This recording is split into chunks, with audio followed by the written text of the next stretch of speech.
Alright, let's dive into something that's been buzzing in the golf world lately, holes-in-one.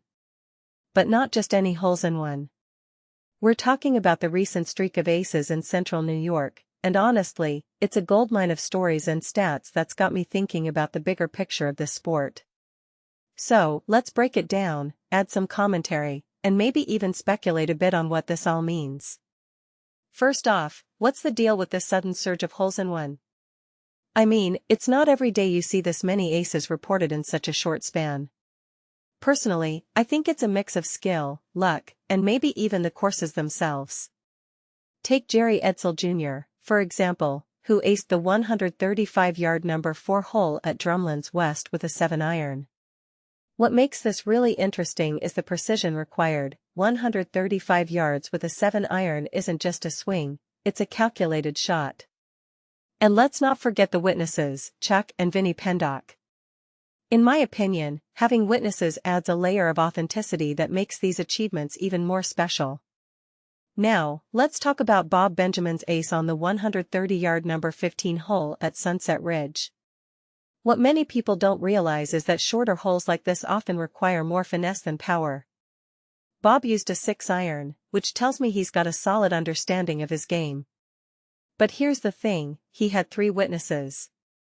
If you take a step back and think about it, that's not just a hole-in-one, it's a shared moment. Golf is often seen as an individual sport, but these moments remind us it's also a community.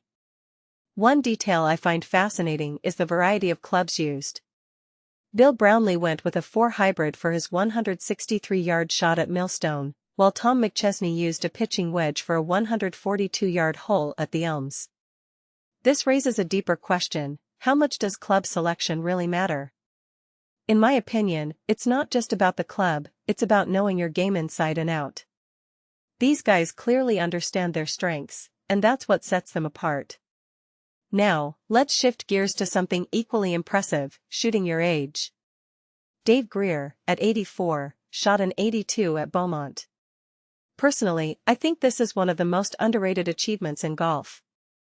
It's not just about skill, it's about consistency, health, and a lifelong dedication to the game. What this really suggests is that golf is a sport you can play for decades, and that's something I find incredibly inspiring. But here's where it gets even more interesting. Bob Tolone not only shot his age, 77, at Green Lakes but also aced a hole earlier that week. From my perspective, this guy is on fire. It's not just luck, it's a testament to his skill and mental toughness. And let's not forget Nick Pirro, who shot a 79 at 86 years old. If you ask me, these guys are the real MVPs of the golf world. What makes this trend so compelling is how it connects to the broader golf community. Pat Spatafor, who's been covering sports for 40 years, is doing more than just reporting scores. He's documenting moments that matter. One thing that immediately stands out is his emphasis on authenticity, preferring reports from the golf course itself. In my opinion, this adds credibility and keeps the focus on the golfer's achievements. So, what's the bigger takeaway here?